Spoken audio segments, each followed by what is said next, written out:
What's good, everybody? Appreciate you for tuning in. We're back with another edition of the Passion and Precision podcast. Appreciate all of you for tuning in. It's Friday night. Hopefully, you've had a good week.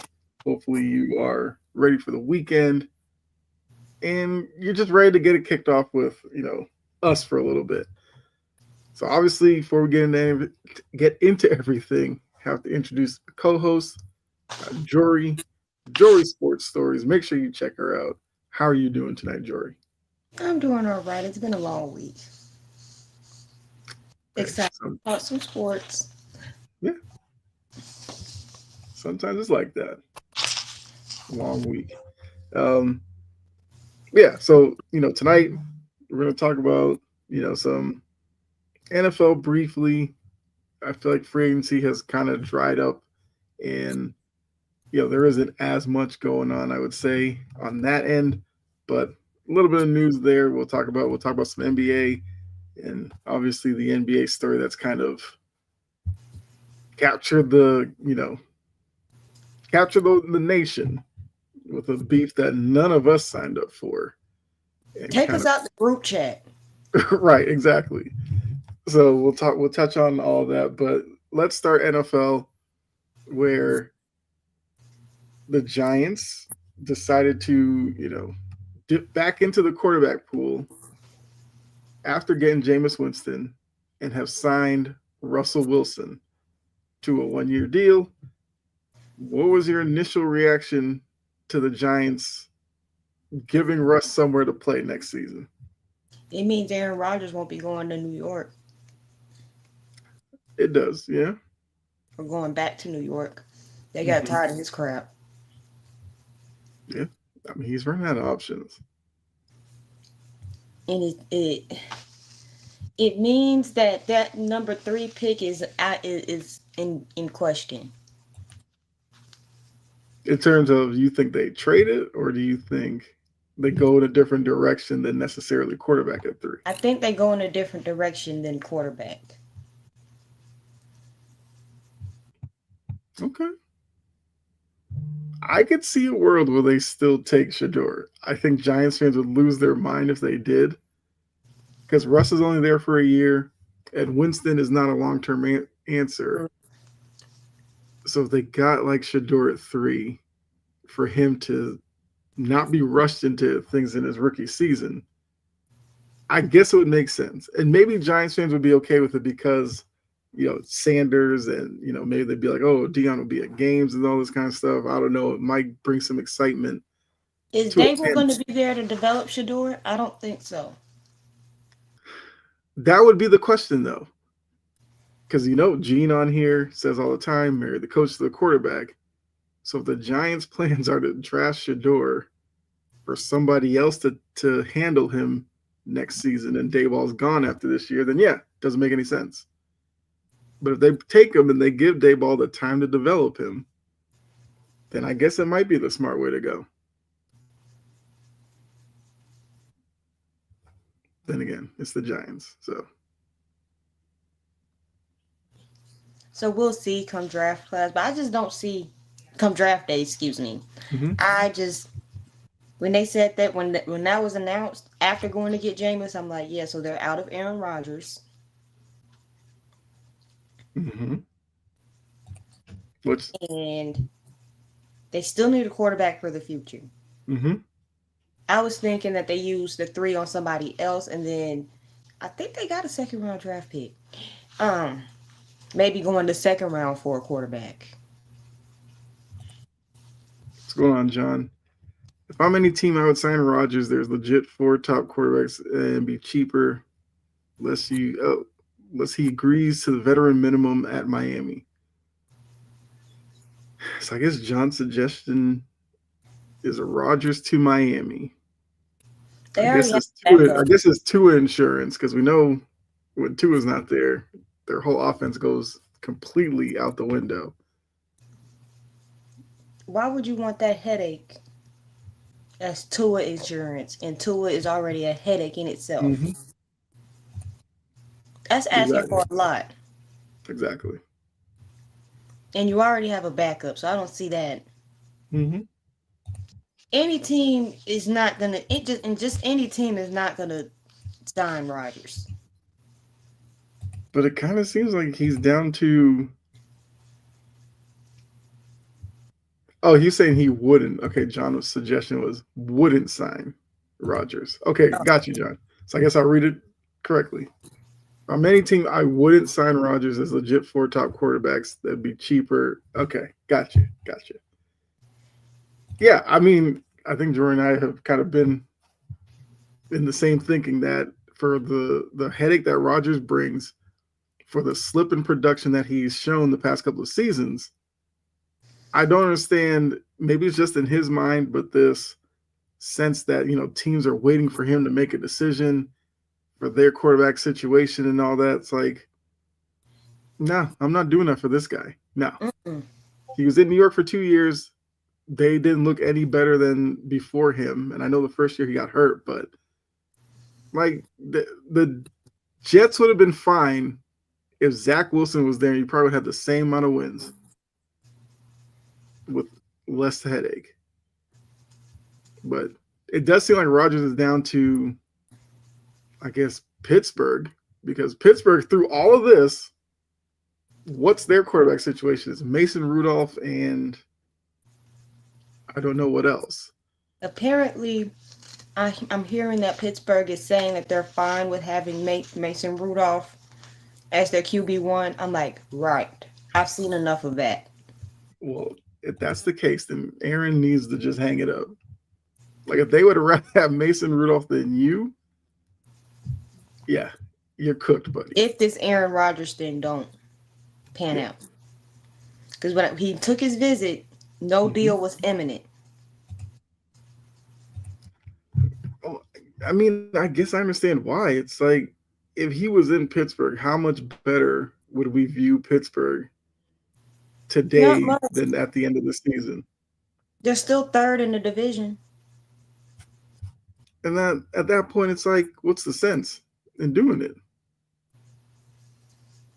And I believe I've seen where his first choice was Minnesota, but thankfully, Minnesota was like, nah, we'd rather go with JJ,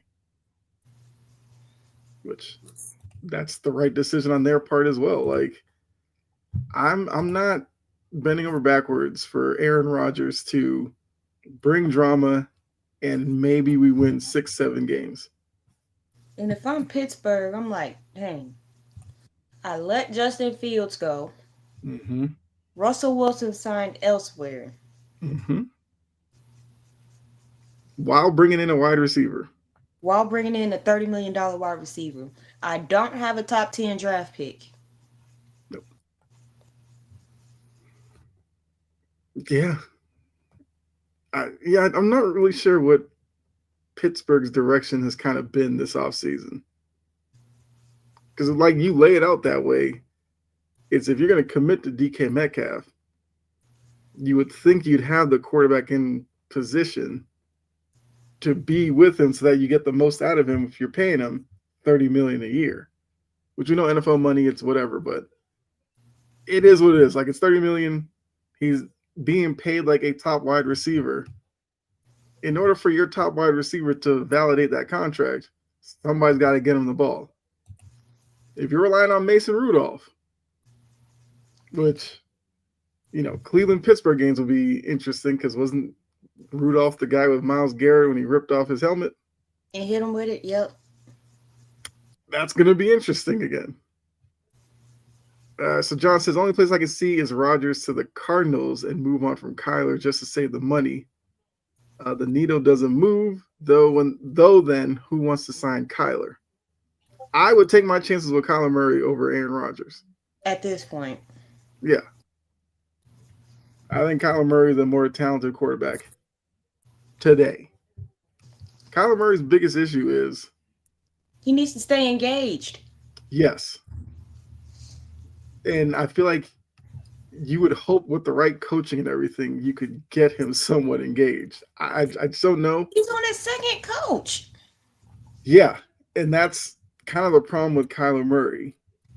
Because as good as their start was last year in Arizona, the finish of the season was just as bad. Like they faded down the stretch real quick. Mhm. And that's a division that if Kyler Murray were to be engaged, they could have some say in who wins the NFC West. They could. That's relying on a lot from Kyler and Marvin Harrison. He doesn't get away with what he did either. Like he at times showed that he wasn't fully engaged as well.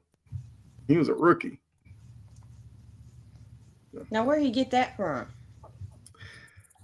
I, I mean, yeah, like if that's yeah, I don't know because Marvin Harrison early in the year, he had the one game with like a couple of touchdowns, and then he had like no catches the next week, and then he'd have a touchdown here. So he and Kyler need to get on the same page and be on the same page week in and week out if Arizona's going to have any shot. Otherwise, That's I Kyler's think Gannon is a good coach. Mm-hmm. I do. And with the improvement that Arizona showed last year, Mm-hmm. if they were to tweak that roster a few, like especially defensively, offensively, Mm-hmm. in the trenches, if they were to tweak it a little bit, Mm-hmm. they could be doing something. And if Kyler Murray is engaged, they could be doing something. We knew what Jonathan Gannon was coming out of Philly. We Yeah. saw what he was able to do year one. In Mm-hmm. year two, he had them coming out. He had them at least for a good about half of the season, maybe a little bit over. They looked good, and then the bottom fell out of the sky. Yeah. Don't be the reason that he gets fired too. Right. Yes. Because well, that statement there might play into another story we have coming up later on, but yeah, it's for a league where the quarterback is so important for I guess the Giants to go out and sign two veterans and then possibly adding a rookie top of the draft, and then Pittsburgh to have no quarterback situation other than Mason Rudolph with not just one wide receiver in Pickens who can kind of go rogue.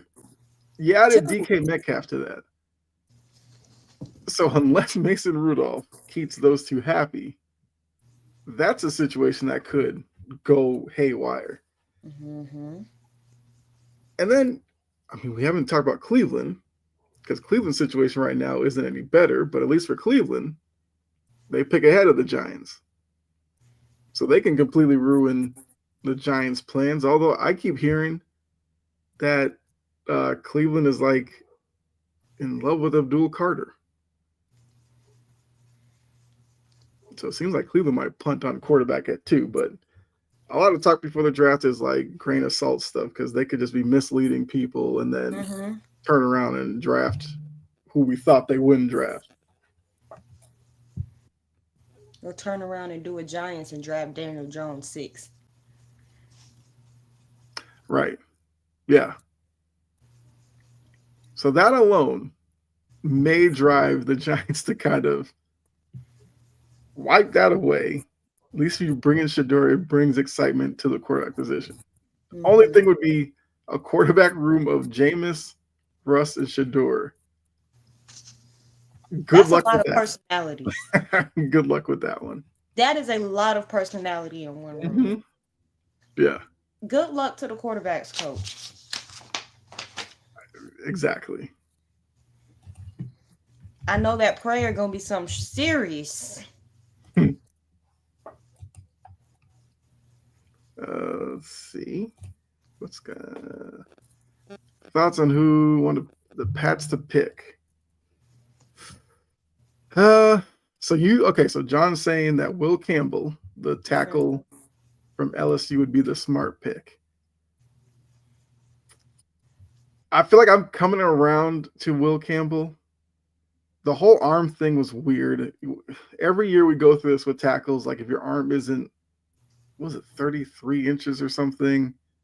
you suppose they're going to have trouble. So then Will Campbell goes to the combine and measures it like 32 and 5/8, and everybody's going nuts. But then in his pro day, he measured out at like 33. So what happened between the combine and pro day that his arms got longer?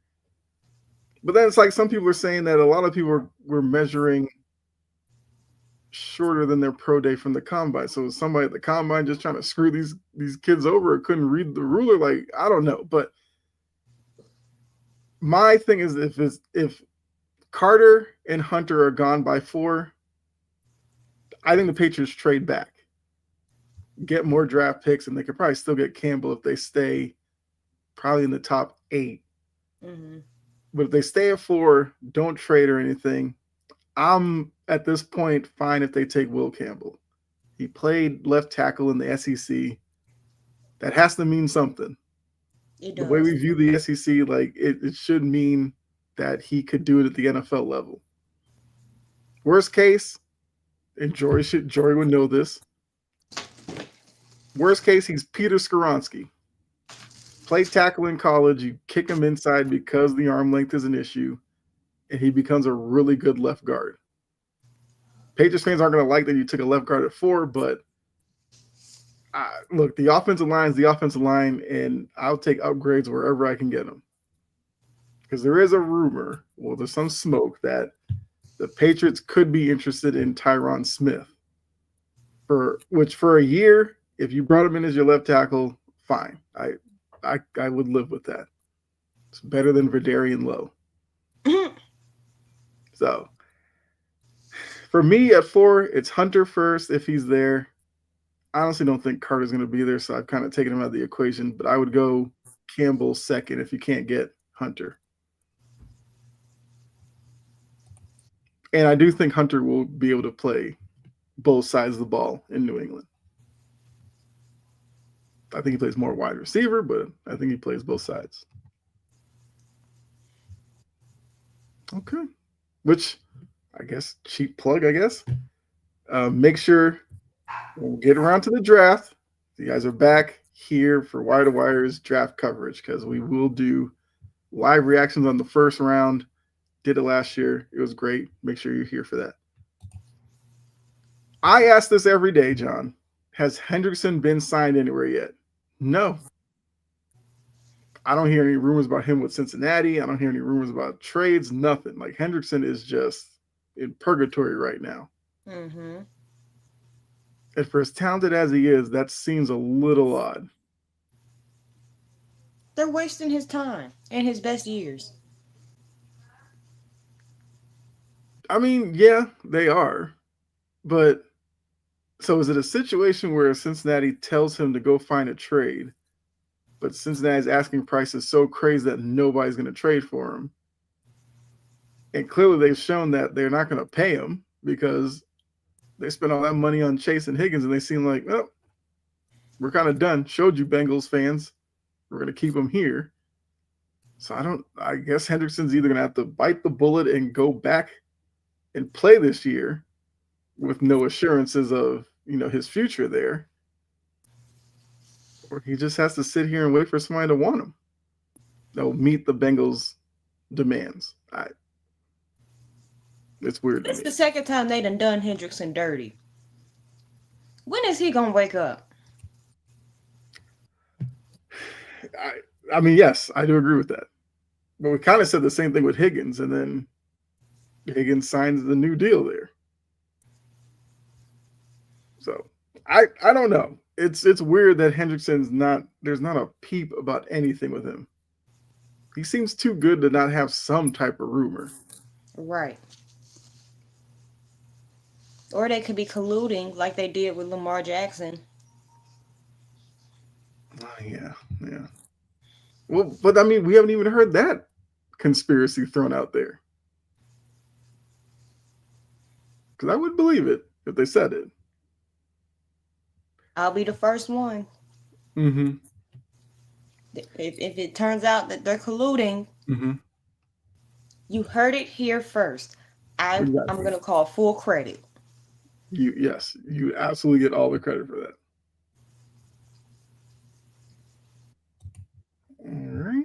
right. All right. So yeah, took like the first 20 minutes, talk some NFL. The Ravens extended Harbaugh. Oh, that's right. The other big news of the day: Harbaugh gets a 3-year extension with the Ravens. I mean, if you're new to this show, well, you'll figure it out. Once the NFL season gets here, you'll understand our disposition on the Ravens. But I guess I'd have to ask: good move, bad move? What do you think? More subpar playoff performances. Whoop de doo. More divisional or bust. Whoop de doo. More Mm-hmm. one. I win one game and then I forget how to coach in a divisional. Whoop de doo. Mm-hmm. More. I'm gonna take the ball out of the running back's hand when it's clearly working. Yay! You're getting more of the same stuff. Mm-hmm. I think it's weird a little bit that he and Tomlin have been in the division the same amount of years. Yet it seems like Tomlin has to fight for his job every year, while Harbaugh, nothing. And yes, And that's why Harbaugh's the probably won Ravens more are going playoff. to always be there. Yeah. And at least Harbaugh's kind of won more playoff games recently than Tomlin has. I get that. But I don't know. Maybe I'm crazy. I feel like Tomlin is a better coach than Harbaugh.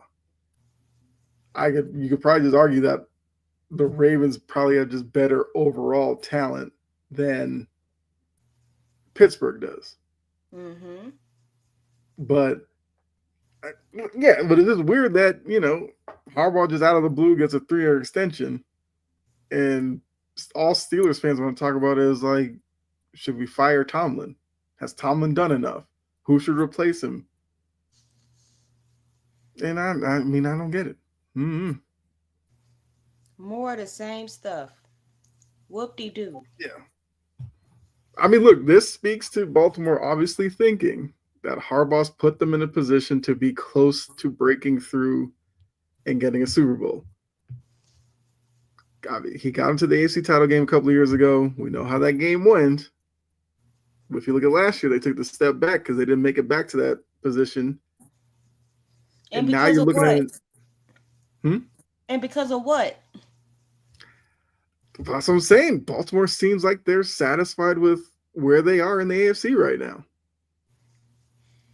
Even though questions could be asked, the AFC of last season and then the AFC of this upcoming season, the AFC is getting better around Kansas City, Baltimore, Buffalo, since those are seen as like the 3 best teams in the conference right now.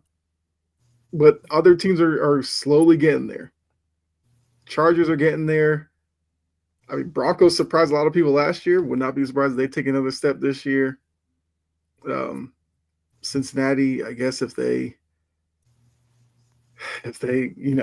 did something defensively, they would be in the conversation. But yeah, so it's Zach just Taylor like, on the hot seat. hmm? Zach Taylor's on the hot seat. He should be. Well, I once again say the Bengals are the same organization that kept Marvin Lewis forever when Marvin Lewis was doing nothing. So as long as Zach Taylor's probably cheap, I feel like the Bengals will keep him around. What's Dayball's excuse not to get canned? They didn't give him a quarterback. That would be the excuse. Because And if they this, drafted poorly on the offensive line. yeah. But unfortunately, the people who should take blame for that are Dayball's bosses, and they're not going to do it, so they're going to put it on Dayball. Because yeah, Dayball turned around Josh Allen. Tell me when at any point in New York did Dayball have a quarterback to transform like he had like Josh Allen?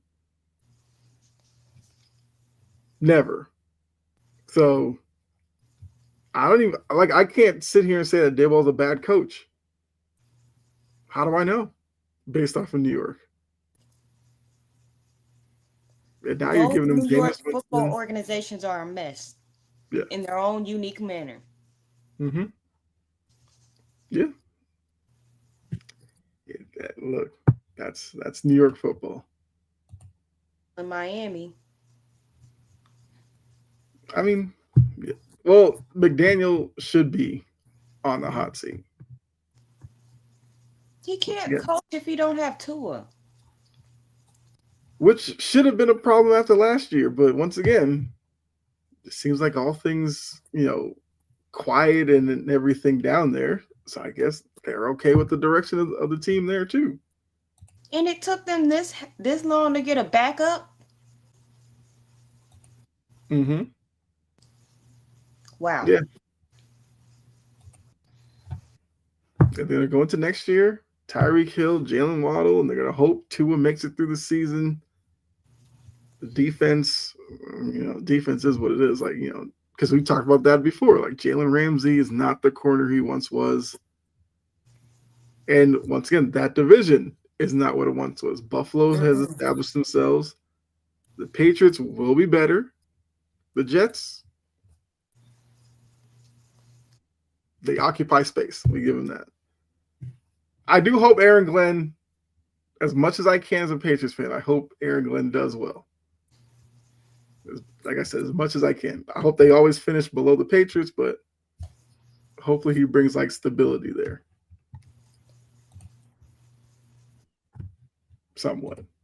But yeah, so I think that covers everything NFL wise. I mean, Steph Diggs did have his introductory press conference with the Patriots today, which I will say, everything he said so far, I am all in. I was all in when they signed him.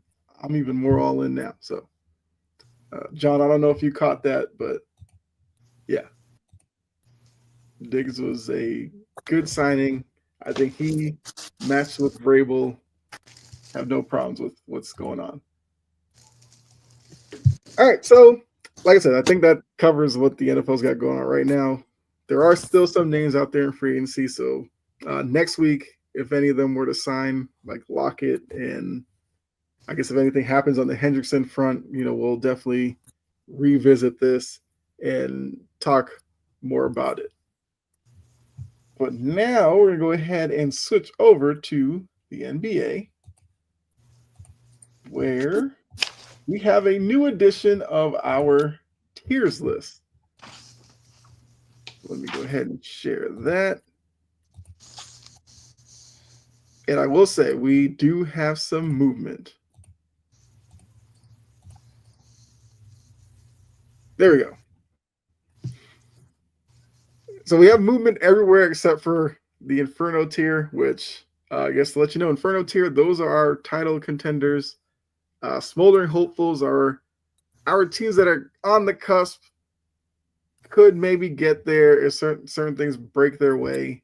Has a spark. Those are our teams that will be in the playoffs. Might give you some moments of excitement, but we just don't know if they're fully there yet. Lukewarm are your teams that are basically like your play-in type teams, which they'll be happy to get in. Don't expect them to do much once they're there, or teams that will probably fall just out. Extinguished Dreams are basically your teams that have been eliminated now or will be eliminated in like a couple of days. Yeah. So John's first question: were you shocked the Grizzlies fired their coach? It wasn't like they were bottom feeders. And to be honest with you, if they did not fire Taylor Jenkins, the Grizzlies would probably be in maybe our spark category. Yep. But because of that, with only 10 games to go, we put them in lukewarm because we just don't see something like this late in the year with a team that was what 15 games over 500 battling for a top 4 seed in their conference. This move was crazy, which we will get into a little bit. I'll be the first to say the Raptors make the play-in. I don't get this love for the Raptors. Like I guess because the East playing, you're talking about Miami, Atlanta, Orlando. Toronto is Toronto up there right now? I mean, Sure. Are they going to make it out of the play-in? No. Probably not. I need Toronto to. First off, Toronto needs to get somebody in there better than Scotty Barnes. Scotty Barnes can't be your best player, and for me to take you seriously, not happening. Two, they kind of, I feel like they have a bunch of guys on the team that are, this has kind of been an issue with them for a few years now. That do They're the like all same the stuff. same, they're like the same size, they do the same stuff. It's like, consolidate some of these guys, bring in something different. Like if they do those two things, maybe I'll start paying attention. But right now, this is the Raptors ceiling. Every year, hoping they can get in to the 7 to 10 spot to have the opportunity to get blown out in the first round by some top team. Like, what's the point of that? But John, you said it here first. Sure, they're still extinguished to us because we have zero faith that they would do anything worthwhile. Because they won't. Yeah. I guess let's talk through the tiers. So Inferno, we have the Thunder, Cavs, Celtics. That's been pretty consistent since our first edition. And I feel like we're still very strong with those three teams being up there. Now, Smoldering Hopefuls changed from last time. Because I guess when we get to Spark, we'll talk about the teams that dropped down. But movers in that division, in that tier, we kept the Nuggets there. We moved the Rockets up there, and we moved the Clippers up there. Clippers might have been the biggest mover from the last one to this one. We moved the Clippers from lukewarm to smoldering. So I guess I was about to say that might have been our biggest jump all season. Yeah. Yeah, because most of the time when we move them, it's like gradually they move up or they move down. This one was a jump. And the Rockets, I feel like, had to show them some love because they slipped a little bit and fell to like the 6th seed and looked like they might struggle to stay in the top 6. They're now back up to, I believe, 2 in the West right now. So definitely had to give them credit for that. They're still young. I don't know if they got into a playoff series, how much I would necessarily pick them, but got to give them credit for right now. So I guess, Jory, if you want to explain maybe the Clippers jump, why they made the jump, like what about the Clippers makes them? I didn't expect Kawhi to come out playing the way he's playing. If he keep on playing like this, is what alongside Harden. Mm-hmm. I'm not doing that, John. Absolutely not. Because the second I put my faith in the Pacers is the second they do some dumb crap and forget how to play defense. Mm-hmm. They're not there yet. They've been playing well, and I'll get to that in a minute. But back to the Clippers. And defensively, they've been top 5. Mm-hmm. So they're holding teams to like 108 points a game right now. And considering the Pacers just put up 162 points on the Wizards, who just took up their lack of defense up a notch. Mm-hmm. And they didn't stop much either. Nope. They got 109 scored on them. They didn't stop. It was a blowout, but it's the Wizards. You mean to tell me you couldn't stop them from getting 100 points? Yeah. I mean, 109, I guess I feel like in today's NBA, 109 is seen as really good. But I get what you're saying. It's like, I mean, look, I would have probably loved to have seen that game to see, one, how do you get up 162 in regulation? And then 2, like how like once it got like to 150, you didn't just start cheap shotting or something. Like, have some pride. Well, that's probably asking a lot from Washington at this point in the season. Like, how's Chris Middleton dealing with this? Like, he went from being on the Bucks to now he's in Washington, probably just hoping for the season to play out. And maybe he can find a way out of there. I know Yeah, Bucks fans want Chris Middleton back.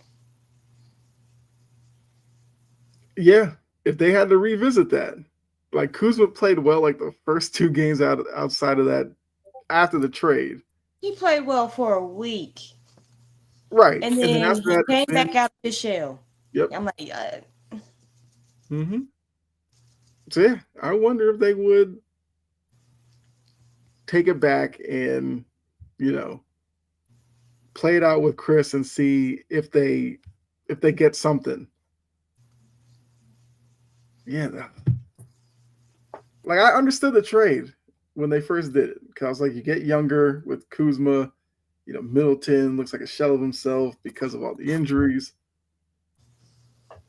Yeah, at least I would know Middleton is battle tested.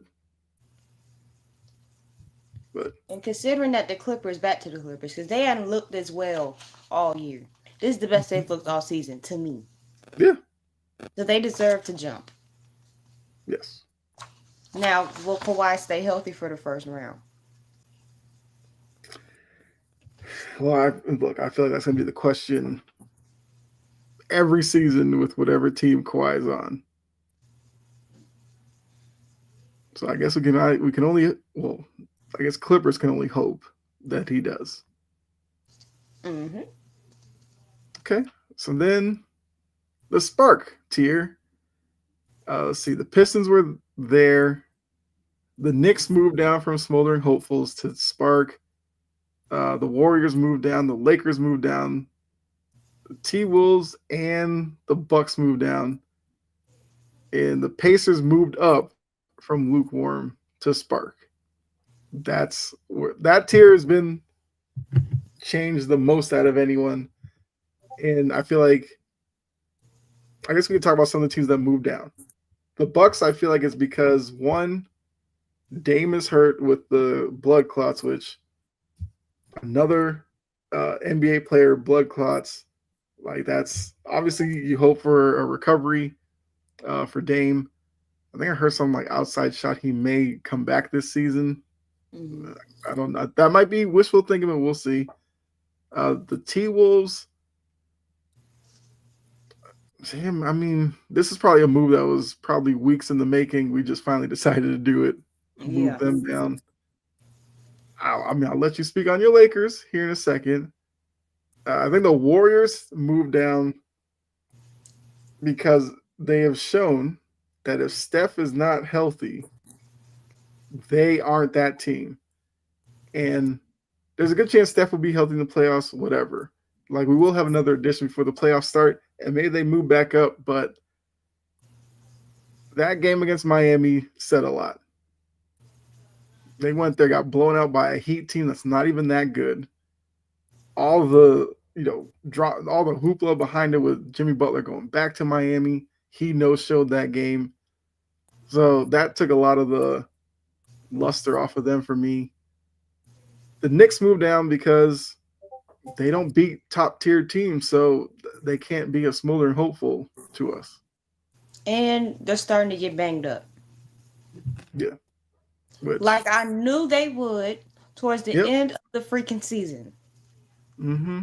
Watch, it's the last game of the season, and Thibodeau is gonna run his starters out for damn near 40 minutes. Mm-hmm.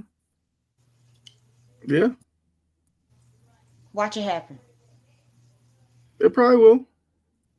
I'm trying to think like standings wise. I don't think they have that big of a gap as they probably once did. Oh, the Pacers are 2.5 games behind them, so they have a bit of a cushion. But yeah, if that gets tighter here in these next couple of games, then yeah, Thibodeau's gonna have to go all out to try to keep the third seed or have an interesting decision to make. Fight for the third seed or be okay if you fell down to 4, which would mean in the second round you face Cleveland instead of Boston. But it also means your first round matchup might be a really hot Detroit team uh, or a Bucks team. Those are decisions that teams will have to make. Like they don't want to obviously come out and say we're trying to avoid team A or team B, but we can tell from your actions. I don't. I'm like the fact that if they were to keep the 3 seed right now, which they have, and in the second round they play Boston, they haven't beat Mhm. Boston this year. Then if Nope. they lose the 3 seed, drop the 4, play, they could get got by Detroit, Mm-hmm. and then you'd play Cleveland, which you haven't beat this year. It's a lose Mm-hmm. lose situation. Yep. You can only avoid smoke for so long. Mm-hmm. And That's true. It, I mean, it's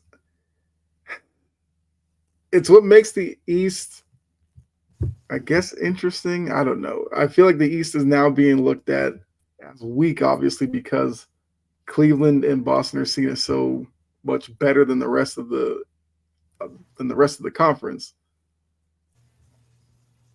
I don't know if I necessarily agree with that. 'Cause I do think Detroit's intriguing. I think the Pacers are somewhat intriguing. Like I don't think they break through or anything, but I think they could give some like Cleveland or Boston a scare for a couple of games, but they probably lose in six. And the Pistons, we just don't know because they're inexperienced. But sometimes that works in your favor. mm-hmm. All right, Ask so the I Thunder. guess, hmm? Ask the Thunder. Yeah. So I guess we'll let you have the floor. Lakers. What moved them down to spark instead of being a smoldering hopeful? Exactly what the hell I thought was gonna happen. The defense fell out. Just fell. Just Mm-hmm. it, raw. What is this? I'm not talking about the last. I'm not talking about that game. I gotta really that I'm not. I'm still processing that. Mm-hmm. Cause how the hell do you blow a 10 point?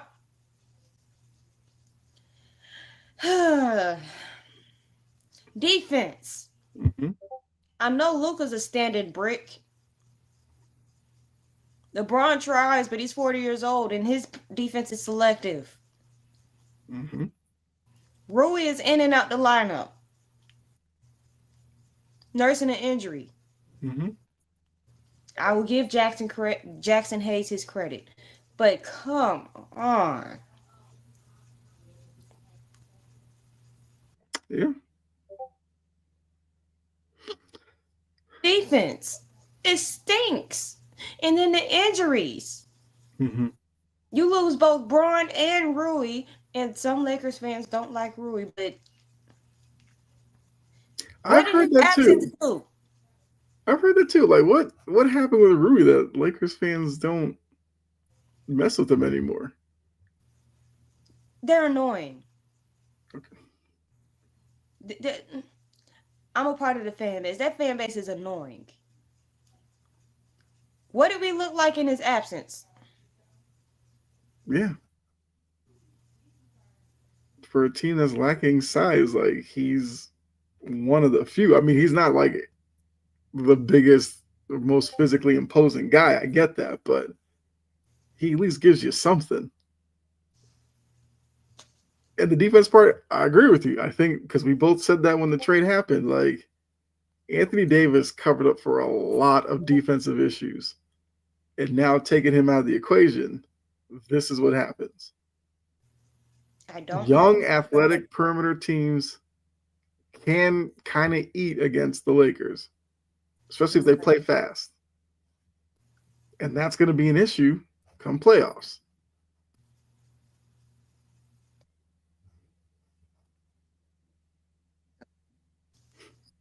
Now it's if we gotta outshoot somebody. Yeah, Yeah. that's the reason why the Lakers are down there. Yeah. Which look, maybe they change their fortunes uh, by the time we do our next edition, like I said, which would be either right after the season, at least right before the playoffs start. We'll do our final regular season edition and kind of going into the playoffs. All right, lukewarm. We got the Suns, Mavericks, Heat, Hawks, Grizzlies because of the firing, and the Magic. I feel like these last two groups we don't need to talk too much about. At all. Yeah, I will ask you about the Mavericks though, because I've seen a lot of people questioning why Anthony Davis is playing.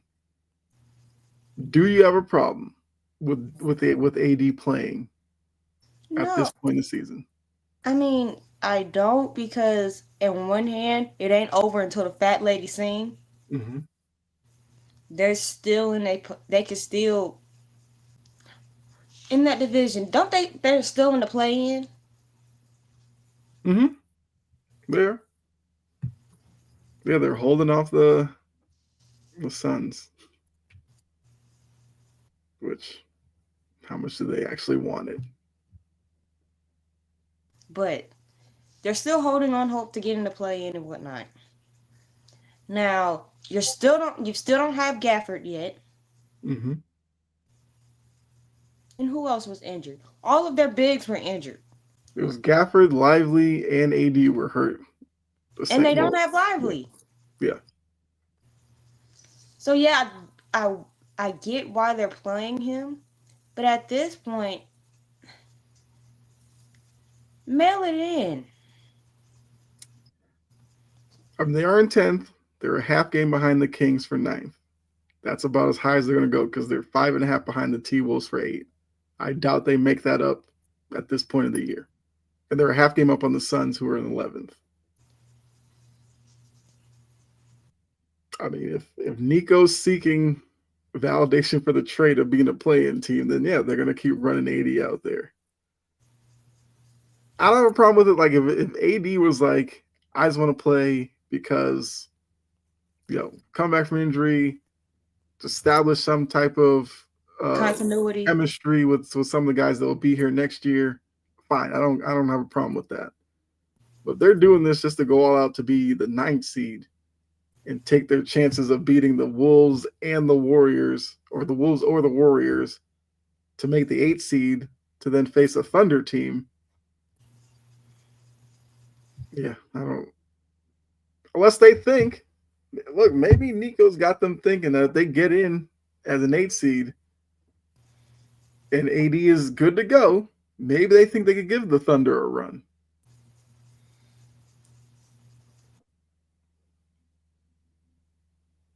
He's done for the season. Mm-hmm. There's that. Yeah. Look, we'll see. Maybe this was just a couple of games, and then they'll shut them down once they realize there's no hope at the end. There's no light at the end of the tunnel for this season. Right. We know it. They don't. Mm-hmm. All right. So, extinguished dreams. Yeah. Warriors, Hornets, Bulls. Even though the Bulls seemingly are Wizards. showing a pulse here late, but like we know what's going on there. Brooklyn, Toronto, the Pelicans, Jazz. The Trailblazers have actually shown a little something towards the end here, but yeah, they're not. Yeah. The Kings, the Sixers, and the Spurs. Which I think with the Sixers, Tyrese Maxey They're is out. limping into the off season. Yeah. Them last 3. Yeah. Just even though the Kings will make the play-in most likely. Well, actually, I don't know because who knows? Maybe they are the team that Phoenix swaps with, which whatever. But yeah, that's that group. Right, doesn't need much explanation. They're not good teams. That's why they're there. Now, Zion Um, Williamson has put together some games. yeah, If I'm New Orleans, after they've been I'm eliminated. taking. Look, as soon as the season ends, I'm taking the calls. I'm taking calls now. I'm going to hit the ground running when the season ends. Sean, what's going on? Appreciate you tuning in. Know you come in periodically from Twitch. Could the East first seed be up for grabs if Cleveland continues to play like this? I thought they had the 1 seed. They have it, but they haven't locked it in yet because of their little bit of slippage the past couple of weeks. Oh, the other Cleveland was starting to come out. Yeah, the I Celtics told are 5 games y'all, look, back. I told y'all, watch until April. Mm-hmm. Like they were I don't slipping, but be fooled now, by Cleveland. yeah, it was like they were slipping, but now they've won three in a row. So I think they've kind of established they'll probably be the one seed. The Celtics are 5 games back with 10 to play. Yeah, so that's a lot to make up in only 10 games. I think Cleveland's got the one seed, but the way that they're finishing the season, I think is starting to raise more and more questions about how good they might be come playoff time. Because once again, their path, first round, you're looking at maybe the Hawks, maybe the Magic. I feel like one of those two teams will probably come out of the play-in.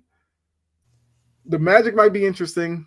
I mean, they're kind of where they are because of injuries and all that, but Paolo Banchero can get hot for a 7-game series, but they probably make it through that. Second round, you're looking at Pacers, Pistons, or Bucks. They would probably hope to see the Pistons out of that group. But even then, the Pistons would make it interesting. Because they're young and they're not supposed to be there. Yeah. So I'm so proud of Detroit. mm-hmm. they are doing well. And the crazy thing is, Bickerstaff loses his job there, goes to no, sorry, Bickerstaff loses his job in Cleveland because he couldn't get Cleveland to play better. Goes to Detroit. All he's done in Detroit is completely transform them into a legit top 6 seed in the East. And I mean, he's worked off in Cleveland as well. Like Atkinson's gone there, and Cleveland's playing well right now. But yeah, good job by Bickerstaff. Cade Cunningham seems like he's become the leader, and his game has matured. He's a much better player now. He's been healthy too. That's obviously helped as well. And they got Jaden Ivey, you got all these other guys who have now kind of been together for a couple of years, and it seems like it's paying off for them finally. I hope the Pacers stay the 4th seed. I'd rather see Boston play the Knicks than the Pacers in the second round. I I think they win against either, but I get what you're saying because the Knicks will just get run out of the gym in just simple pick and pop play. Tatum and Brown will seek out Jalen Brunson, you know, which will force double teams, and then Derek White and those guys will just eat on the perimeter. So yeah, I agree. The Knicks are an easier matchup, but they still beat both. Knicks they probably beat in like 5. Pacers maybe in 6. Yeah, there you go. Okay, so that's how we have these teams laid out. Well, I guess we'll continue the NBA conversation. I guess we could leave the tiers up in case you guys have any more questions NBA wise, but we're gonna transition into. I guess we got to talk about it because everybody else is talking about it. The grudge match that none of us had on our bingo card, that none of us wanted, the dirty details on. Stephen A. Smith and LeBron James are dueling for, I guess, a few reasons at this point. And it seems like it's blown up even more after LeBron went onto Stephen A.'s network and dared do an interview with Pat McAfee where he kind of said some things that got under Stephen A.'s skin. So I guess I'll let you go ahead first with this one. I do think this was technically going to be part of your final burn. But I guess what do you make of all this? I mean, do you think one was more wrong than the other? Yeah, just go ahead. So this is how this started. And I want everybody to pay attention. It started with this. One, LeBron checked Stephen A. Smith courtside at a game over some out of taste comments that Stephen A. Smith made over First Take. I get that. Mm-hmm.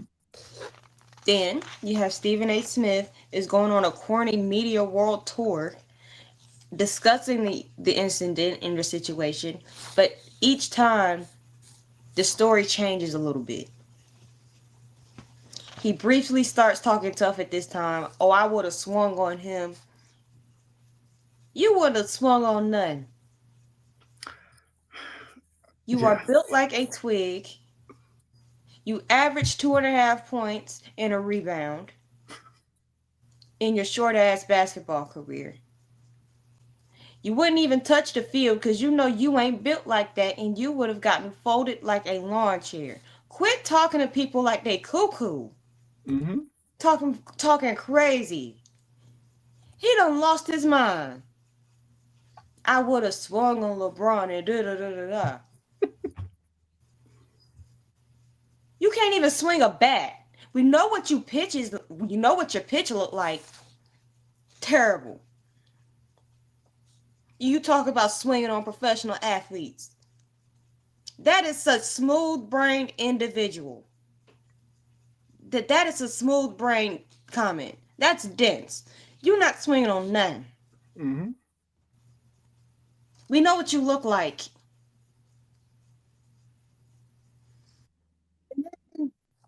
You have LeBron decide to go full Cat Williams and be somewhat petty and unnecessary, even though I think in this case he kind of earned the right to. In an interview with Pat McAfee. Now, granted, Pat McAfee's show airs right after First Take. That was calculated. I want everybody to know that was calculated. Mm-hmm. Now, who's wrong and who's right here is like the world is obviously going to side with LeBron James. However, there were plenty of points discussed during that interview that one could objectively view as questionable. But because he went at Stephen A. and he's been doing plenty of clownery lately, all of the questionable stuff that LeBron said, talking about people from the 70s, is going to go unnoticed, unchecked because of the optics. I am all for defending yourself and finally speaking out when provoked, but some things are better left in the draft. Now, when it comes to Stephen A. and his handling of this whole beef thing, it's childish, unprofessional, and nothing but straight buffoonery out of a can. Why waste 20 minutes of First Take's time talking about beef? Both sides, to me, show that they weird. Mm-hmm. However, Stephen A. looks weirder, and it's already ruining NBA coverage. We get it. You don't like each other. Make this stop. Take us out the group chat. Control Alt Delete. Go touch grass. Both of you. Especially Stephen A. talking about he's swinging on people. Like, you. Mm-hmm. And then, while I'm there, because for you to go on First Take and say LeBron James wasn't at Kobe Bryant's funeral, you know what type of an imbecile says Mm-hmm. that? Why are you using a dead man's memorial as a gotcha point? And your ass was dead wrong. He was there. He didn't want to be recorded. Of course, he's a normal person just like everybody else. His name happens to be LeBron James. He's one of the best players that ever lived. Okay. But you went on national television and you were loud and dead ass wrong. And then want to sit on Twitter, I misspoke and da da da da. You should have double checked your sources, you dummy. You should have made sure you knew that he was in attendance or he was not in attendance before you spoke it. You're a journalist, right? Do your research. It's 2 seconds. You would have went on Twitter and searched Kobe's memorial and you would have heard that LeBron James was there. You would have saw some tweets. Like that pissed me off. I'm a Lakers fan. I named my dog Kobe. Look, I know what's going on. Don't use a dead man's name for a gotcha point. That is disrespectful. And it's distasteful, tactless, classless, and idiotic. Mm-hmm. And that is time and time again what Stephen A has shown to be. Nothing but an egotistical, smooth brain, know it all pundit. He's a moron. Like, and this is not just the only thing that, do we not forget that what he did with Monica McNutt, Mm-hmm. where he pretty much tried to degrade her, talking about he made Shanae and Andrea Carter's career. Did we not forget that? I didn't. How about the feud with Kevin Durant? Like, you don't want to make an enemy of me. Who the hell are you? Who are you that I'm supposed to be so scared of? You got goons? Who are you? Like, God. And then, I'll take it back 11 years. He also said that domestic violence victims should avoid provoking their attackers. What kind of clown BS is that? Yeah. Put on the makeup, bro. Put on the red nose. He has a well-documented history of being a clown. And he can't run and hide from that label anymore. He loves to tuck his tail and fade into oblivion when he says some dumb crap. He always trying to gaslight and deflect. No. The general public may lack common sense, but we are not stupid. Mm-hmm. He get on my goddamn nerve. Yeah. I mean, yeah, I completely agree. And this whole thing just comes across as one, Stephen A. The ego that man's running around with right now is ridiculous. And I mean, I guess I get it only because ESPN has made it that he's the guy. He's the it guy over at ESPN. We see him on NBA pregame coverage. We'll see him post game. We'll see him, first take every morning. We even saw him at the draft, where he doesn't know. He doesn't know a lot of these international players, which is why he had a big binder to kind of tell him stuff. But it's like he has his hand in so much at ESPN that he thinks he's running the place. So when this opportunity came up for him to now take this story to his personal podcast, which is where he did, he jumped at that opportunity, and for his audience, he tried to come across like he was some intimidating guy or something like that. Because even with that, when he was kind of pushed on it, he was like, well, obviously I wouldn't, withstand a punch from him. He's, whatever, well built or something like that. But it's just like, But you still said you would have swung on him. So why yeah, would you swing on somebody you know you can't take a punch from, you damn idiot? exactly. And the two people in this feud, they have egos because LeBron's got an ego too.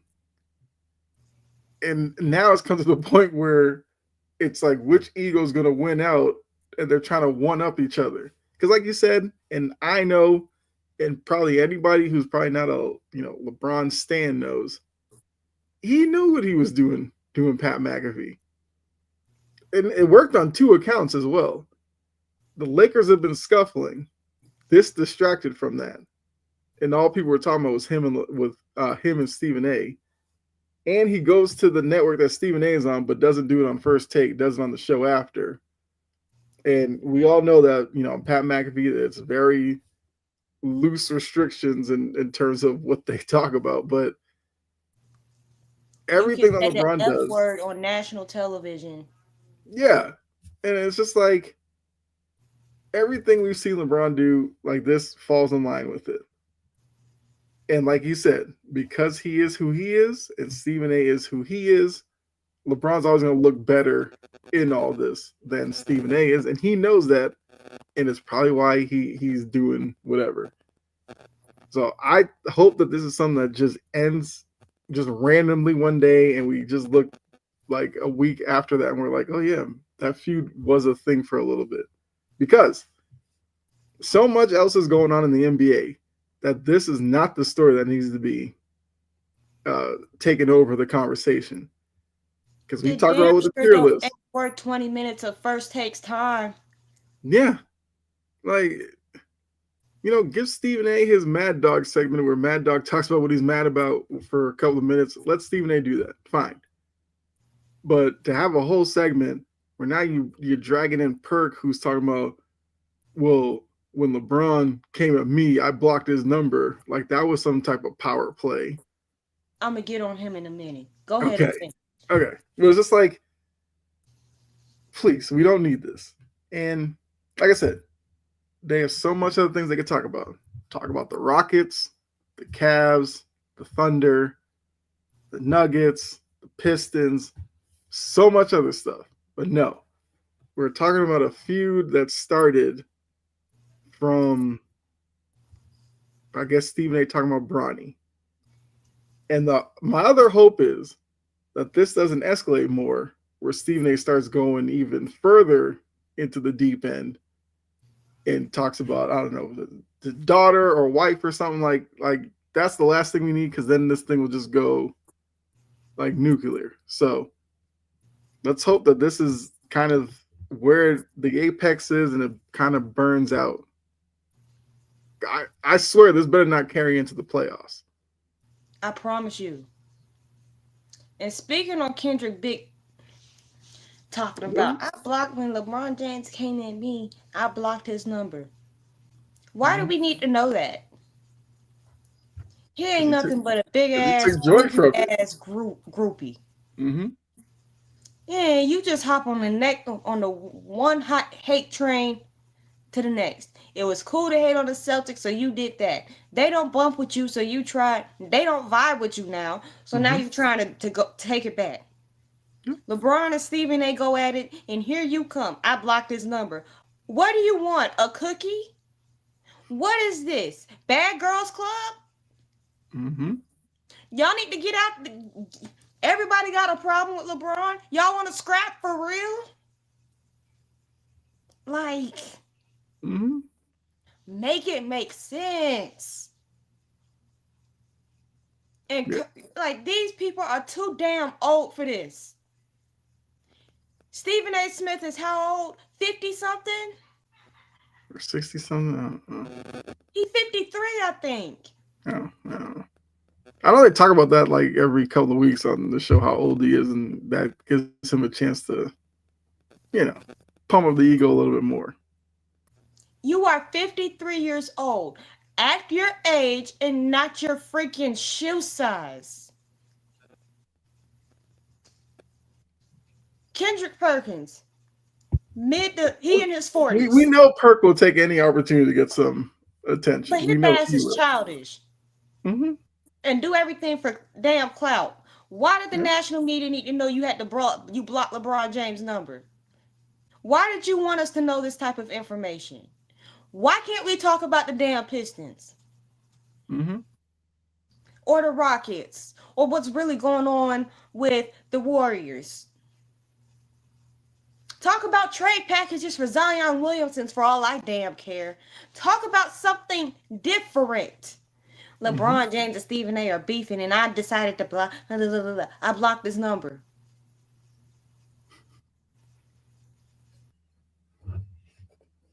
Yeah. Be surprised if he told a stupid ass lie that his number ain't blocked, and he decided to go home and block it. What if we find out Perk never had LeBron's number?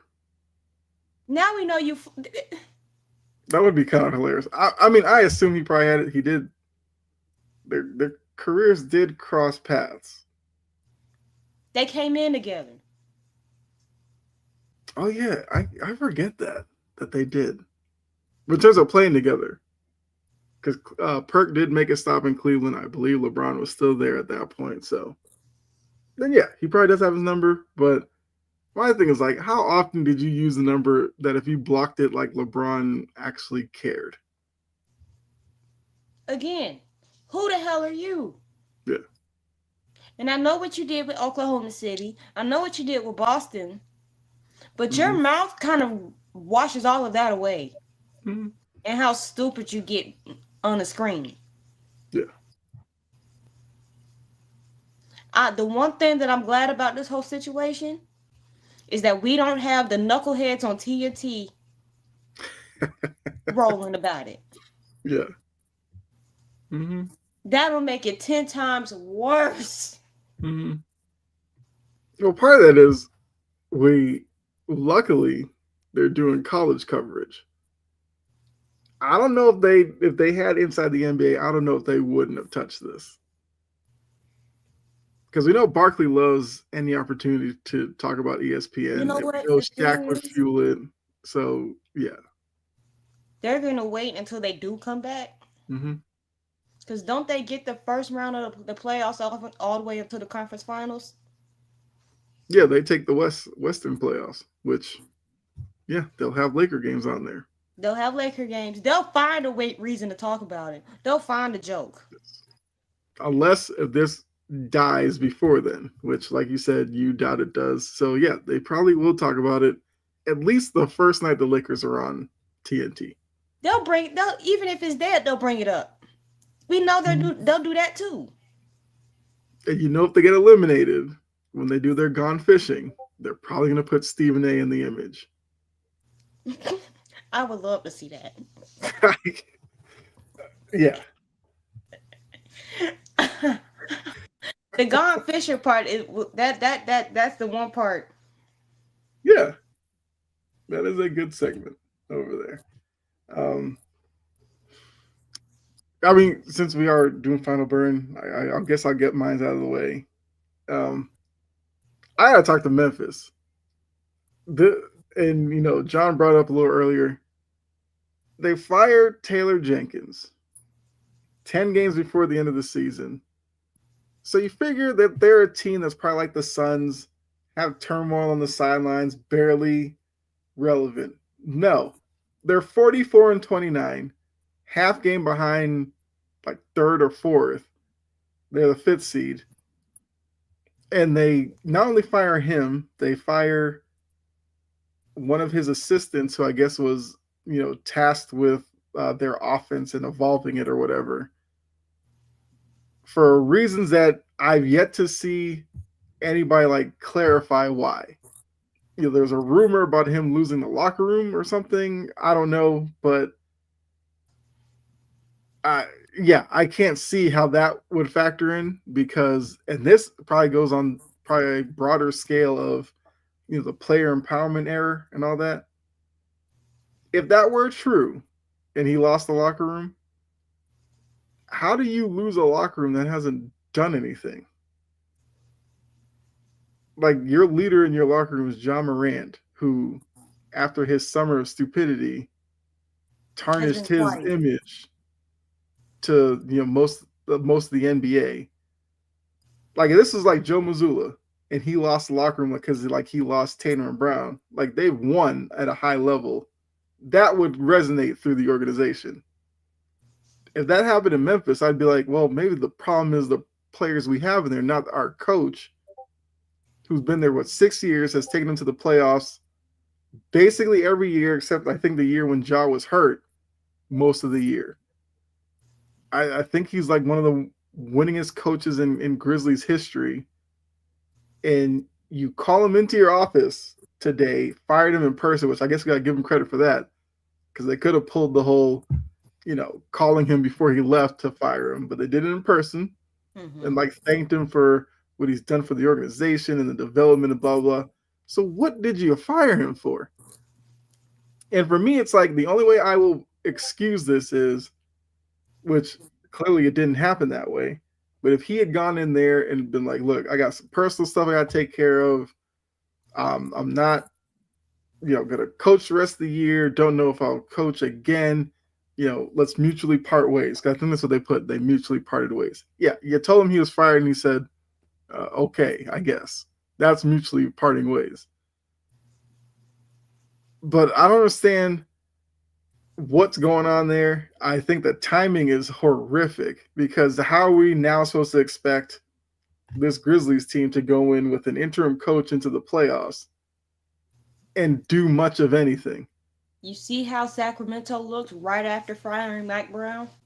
Yeah, yeah, and it would be something that maybe if you had fired him and had somebody to take over and carry out the season, but you're just taking somebody from off the bench to do it.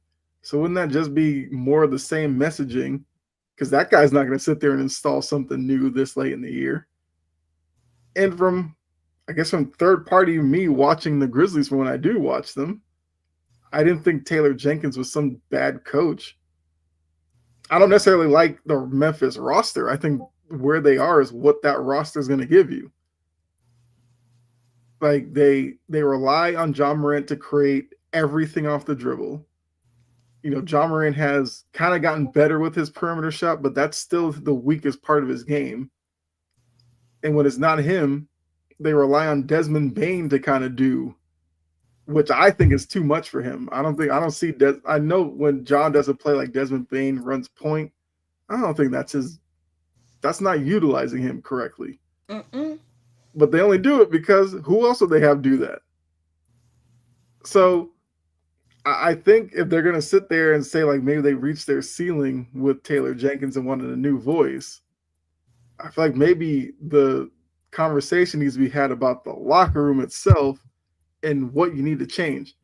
I went looking at their roster, and you tell me how good this roster is supposed to be. Once again, they're 44 and 29. So you have Zion Pullen, Jalen Wells, Scottie Pippen Jr., Vince Williams, Santi Aldama, Lamar Stevens, Luke Kennard, John Morant, Jaren Jackson, Zach Edey, Brandon Clark, Yuki Karamura, Desmond Bane, Cam Spencer, Jay Huff, Marvin Bagley, Gigi Jackson, and John Conchar. What level is that roster supposed to get to that Taylor Jenkins didn't get them to? Memphis might be lucky that they're a fifth seed with that group. Bad teams do bad team stuff. Look, I would love to know if there was a Grizzly fan out there, like what they thought about this decision. Like I didn't think Grizzly fans hated Jenkins. Like I said, I didn't think they did. I don't know how they're receiving this news, but when I read it, I thought it was a joke. I thought it was like some joke website trying to put that out there. But no, it was from credible websites, and it's just like I just don't get it. There has to be more to the story. Maybe we get that in the next couple of days and it'll be justified. But sitting here right now, it's almost like they're, I don't know, whatever that saying is, cutting up their nose to spite their face or whatever. Like, even if you wanted to move on from Taylor Jenkins, why not just let him coach out the playoffs? Maybe he surprises you and gets to the Western Conference Finals. And then you take it from there. But to do it now, yeah. Maybe they get a bump for a couple of weeks where the players play for the interim guy, and then it looks like that maybe they just didn't want Jenkins around anymore. But once again, I don't know if this is the locker room I would let decide my coach when they haven't accomplished a thing within that locker room yet. Exactly. Yeah, that's way too much power to give a locker room led by John Morant, Jaren Jackson. Like, no, I'm not doing it with them. So, like I said, I think that speaks more to player empowerment because we've seen other teams where they'll tune out a coach, the coach is automatically booted, and you're just looking back like, this is the group that y'all are siding with. So that's kind of where my mind was at with the Memphis firing. I assume Taylor Jenkins, if he wants to coach, will get a job in the offseason. Mm-hmm. I don't think he's sitting at home for too long. But yeah, Just weird all around. Like Budenholzer is gonna have his job longer than Taylor Jenkins this season. That's crazy to me. Like, how do you Also be the quantify first that? one. Yeah, Budenholzer seemed like he was gonna be gone weeks ago with the Mm-hmm. disaster that Phoenix is, but no, he's he's he's lasted longer this year. But all right, that's that was final burn. I think for the first time in a couple weeks, I actually had a final burn. Normally, I just come in here to say something, whatever. But that isn't the end of the show because we did want to touch on the tournaments, kind of give you guys updates on where we are. We'll start with the women. We had to start the conversation with Juju Watkins, missing the season because of a torn ACL. Obviously, you want her to have a speedy recovery.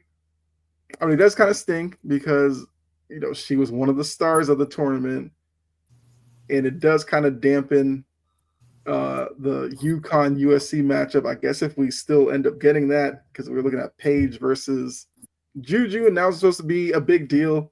We're not going to get that, unfortunately, but you know, Oh, Juju, and I guess, then will be back next season, and I'm sure she'll terrorize opponents again. and the thing is, she's gonna miss majority of next season, Yeah. if not all. Mm-hmm. I mean, it might be something where maybe late in the year they test her out. Maybe she goes to the conference tournament, and then you're hoping she could play in next year's March Madness tournament. And I don't like the whole perception that Mississippi State did it on purpose. Which, let's be real, just Let's look be at the real. play. Where would the intention be in the play?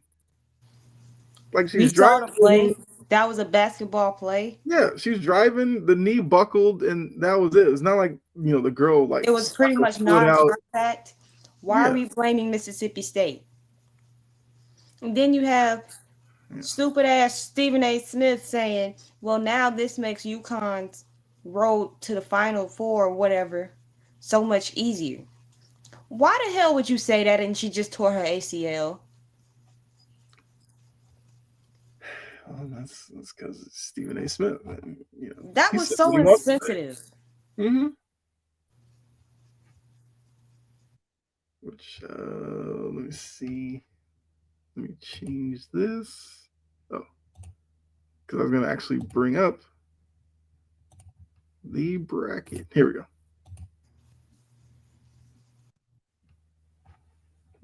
So zoom in.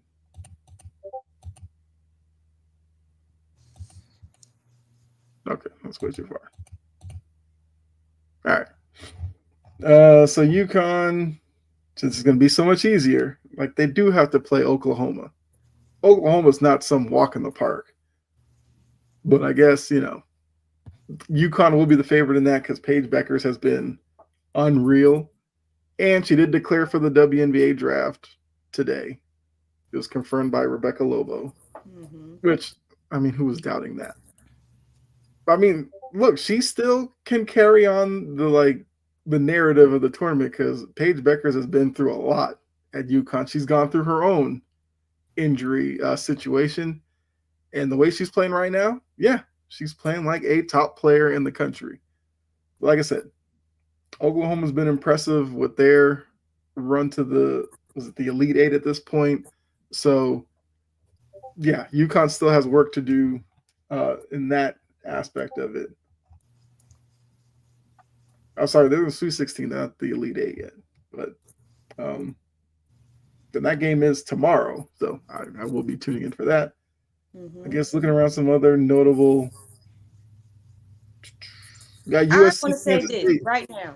Hold on Hmm? one second. Yeah, go ahead. The way Alabama ended that game versus Maryland, you had a 10-point freaking lead. What is with it? Yeah. Granted, your next game would have been South Carolina. I Hmm. don't give a damn.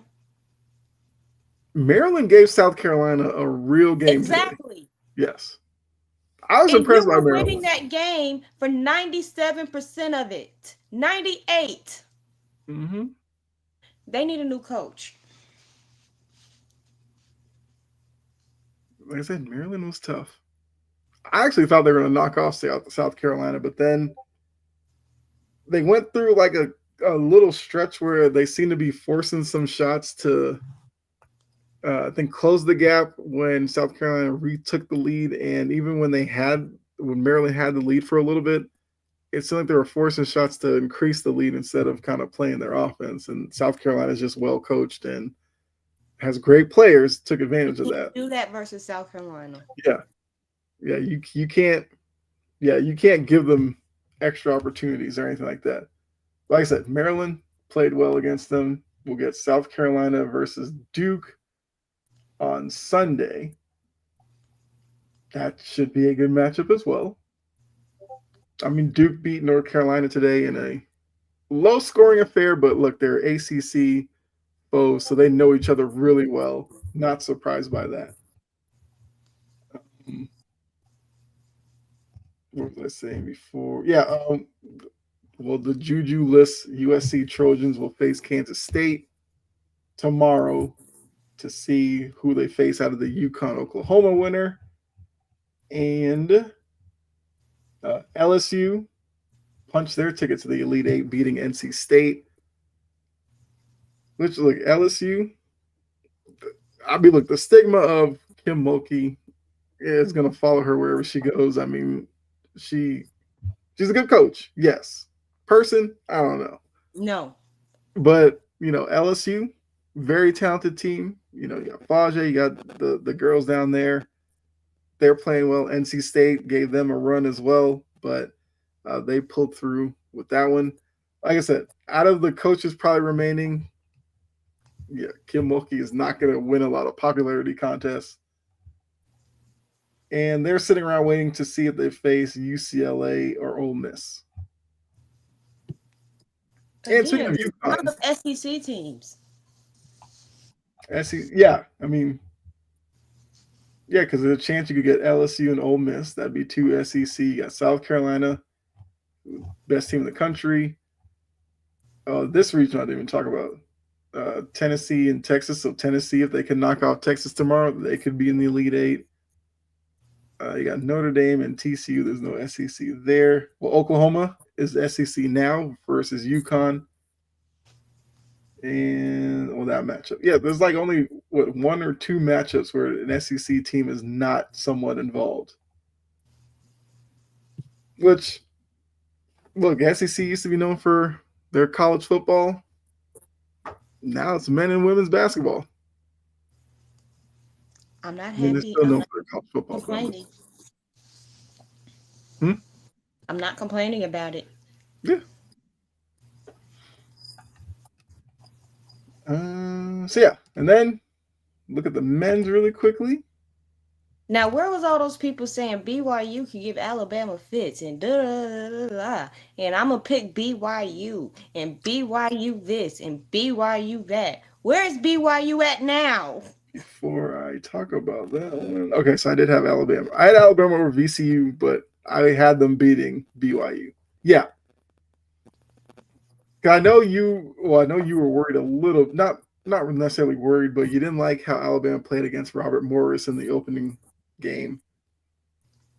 But they played St. Mary's. They looked better. Then they went against BYU. They look the best they have so far. So they're trending in the right direction. Now, they're going to be tasked with slowing down Cooper Flag and Duke tomorrow. That game's tomorrow. Now, I did have Duke over Alabama, but I'm not going to sit here and say like Duke's going to run Alabama off the floor. Alabama is a really good team. I wouldn't even be surprised if Alabama beat Duke. I just think right now Cooper Flag is playing out of his mind. And, maybe if he has an off day, I would like to see how Duke kind of plays around that because I haven't seen it yet, and Duke's just been rolling. But I think it's going to be a really good game. I mean, it's 1 versus 2. It should be a good one. But yeah, shout out to Alabama.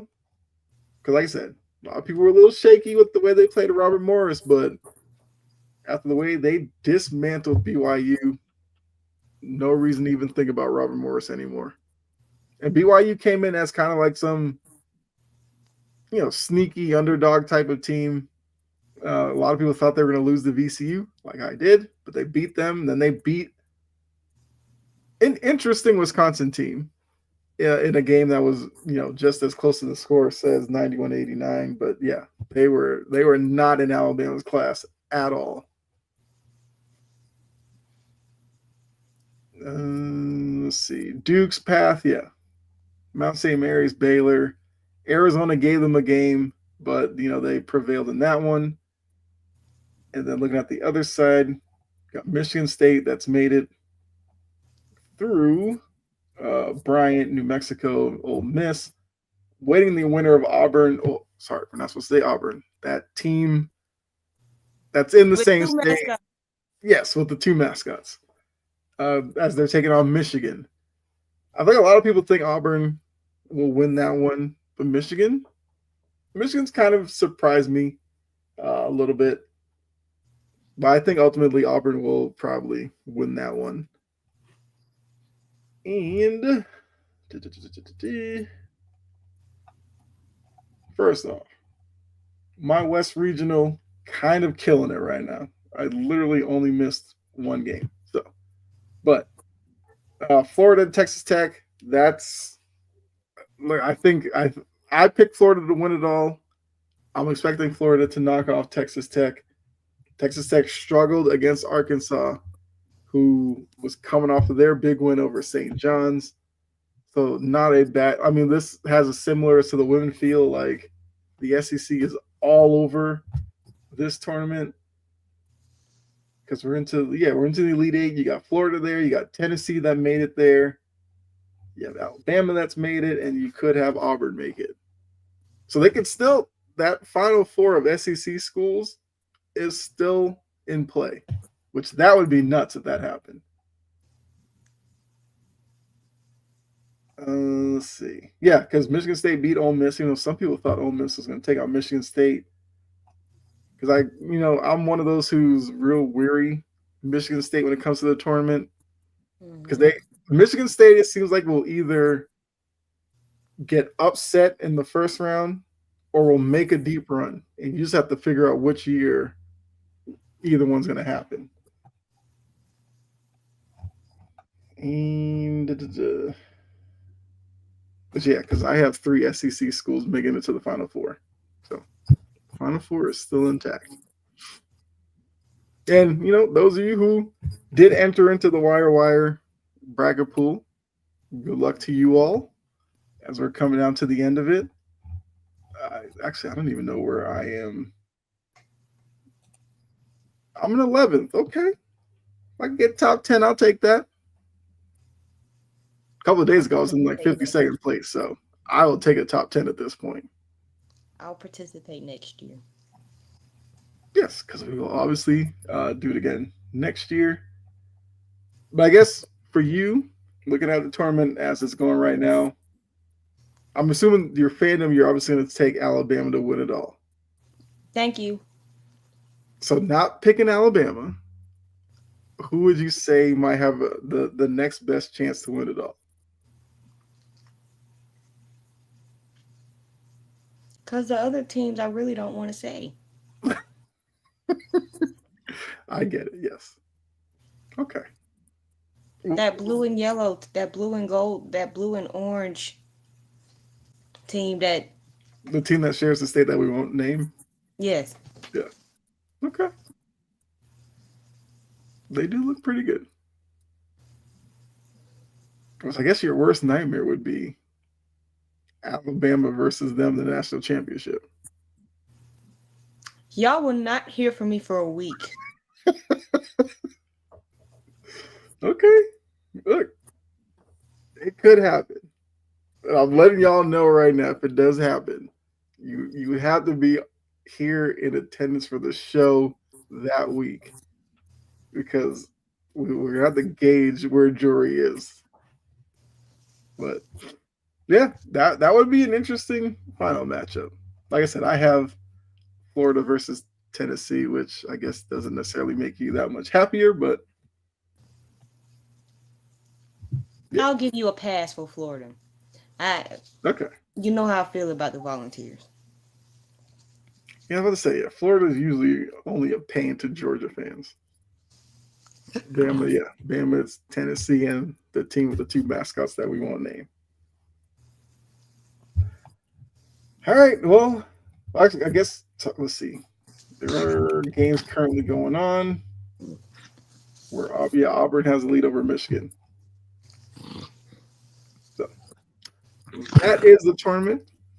I guess by this time next week we will be talking. I guess Final Four at that point. Yeah, we'll see if I move up Ma'am. by then. We'll do Ma'am. this. All right. So now that's all we got for you. I guess, Jory, if you want to add anything, let them know what you got going on. Let the people know. This weekend, I will finally have my video out. I was going to keep it a secret, but I've been working on it for too long. So, if you want an AFC video about the comprehensive breakdown of the off season, check out me on my channel, Jory Sports Stories. If you want to read this version before going to watch the video that I'll have recorded and out this weekend, you can check us out on the Wire to Wire website or on the Passion of Precision blog page. There you go. For me, I mean, I will be back on here Tuesday for On the Ball. Working on, well, like Jory said, make sure you go to the Wire to Wire website. If you missed the episodes, you can check them out there. If you want to catch up on some of the articles that have been posted, because like Jory said, she did a lengthy article breaking down the whole off season for the conferences. Make sure you check that out, and leave a comment as well. And I have an article up there about Face of the League. I'm deciding on what my next article is going to be about. But, Alex went through and did a bunch of team previews for the baseball season. Make sure you check that out, which I guess we didn't necessarily talk about opening day. I guess we talk about that really quickly. Red Sox look good. I'm a Red Sox fan if you haven't figured that out. Jory's Braves. They lost. Probably let you know. Yes. But opening day. The Braves will be fine. They have plenty of talent. Yeah, they had plenty of talent to be winning the game through 7 innings. I mean, the Padres are interesting. Like, the Padres have talent. It's just that something always seems off with their roster every year. But it's not a bad team to lose to, especially opening day. This is the second time that we've lost them to in recent memory. They got us in the playoffs, and now here. Look, opening day on the road, anything can happen. I'm sure the Braves, when the Padres, travel down to Atlanta, the Braves will get their revenge. I mean, other things from opening day. We have the first game at at the park. Stay off the road. It's like beautiful stadium, but the area that it's in, the area already has plenty of traffic, but now you can throw in Braves fans and it's a complete mess. Yeah. And it's nice out and it's nice and warm outside, so people don't know how to act. Mm-hmm. Like how they fought on the side of 75. That was hilarious. I'm like, that's how you know it's warming up. You get to doing stuff like that. A couple of weeks ago, it was too cold for you to get out your car and scrap. Mm-hmm. Yeah. It's like you get your Sunday 1:00 games, so Sunday afternoons, when a lot of people, like you said, trying to enjoy the weather before they have to go back to the grind of the work week. You'll have Braves games clogging up traffic. Probably Saturday nights now, traffic when they're home, obviously. And then during the week, it'll be a lot of the traffic will be after work. Like I said, in an area where traffic is already a problem. But yeah, baseball's back. It was opening day, but it wasn't really opening day because the season started like a week ago over in Japan. But for what it was, opening day was a success, I would say. Watched a few games, like I said, watched the Red Sox win. watch Yankees Brewers, which the Yankees lineup still, it is what it is. It's still hit a solo home run here and hope that's enough. But long season. I know, Jory, you're getting into baseball and everything, so maybe it will appear on the show a little bit throughout the season. But yeah, definitely didn't want to get out here before saying it's opening season. I mean, opening day, season's underway. I know we have a couple of baseball shows on the network, so make sure you check those out. Alex does one on Sunday night, and was it like 7? It's like Monday after the uh, Coffee and Sports, another baseball show. So make sure you check those out as well as the other shows here on Wire to Wire. Appreciate all of you for tuning in. For myself, Jory, and Bella, who made a little appearance, might have seen the tail waggle a couple of times. Make sure you're back here next week. Passion and Precision.